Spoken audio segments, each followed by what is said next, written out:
Jurassic world rebirth একটি আসন্ন American বিজ্ঞান কল্পকাহিনী অ্যাকশন ফিল্ম যা গ্যারেথ এডওয়ার্ডস দ্বারা পরিচালিত এবং ডেভিড কোয়েব দ্বারা লিখিত।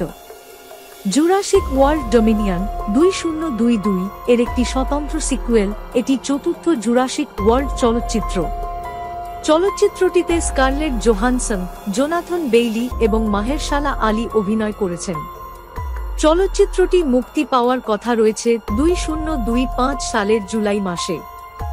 জুরাসিক ওয়ার্ল্ড রিবার্থের ট্রেলারটিতে দেখা যায় যে ডাইনোসররা এখন অবাধে ঘুরে বেড়াচ্ছে, যা মানবতা এবং এই প্রাচীন শিকারীদের মধ্যে একটি সূক্ষ্ম ভারসাম্যকে ব্যাহত করছে।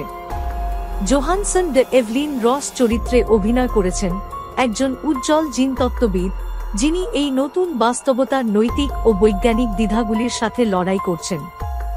দ্য রসকে একটি গোপন মিশনে নেতৃত্ব দেওয়ার দায়িত্ব দেওয়া হয়েছে যাতে একটি আসন্ন বিশ্ব বিপর্যয় প্রতিরোধ করা যায়। তাকে অবশ্যই বিশ্বাসঘাতক ল্যান্ডস্কেপ এবং নৈতিক দ্বিধাগুলির মধ্য দিয়ে নেভিগেট করতে হবে যাতে পৃথিবীর প্রাগৈতিহাসিক বাসিন্দাদের সাথে শান্তিপূর্ণ সহাবস্থানের পথ খুঁজে পাওয়া যায়। ট্রেলারটিতে আরও দেখানো হয়েছে যে চলচ্চিত্রের গল্পটি জুরাসিক ওয়ার্ল্ড ডোমিনিয়নের কয়েক বছর পরে সেট করা হয়েছে, যেখানে ডাইনোসরগুলি উষ্ণ নিরক্ষীয় অঞ্চলে বসবাস করতে সক্ষম হয়েছে।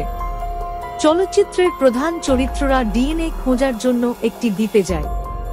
সেই দ্বীপে তারা বিভিন্ন প্রজাতির ডাইনোসরের মুখোমুখি হয় এবং একটি ভয়ঙ্কর আবিষ্কার করে, যা কয়েক দশক ধরে বিশ্বের কাছ থেকে লুকিয়ে রাখা হয়েছে।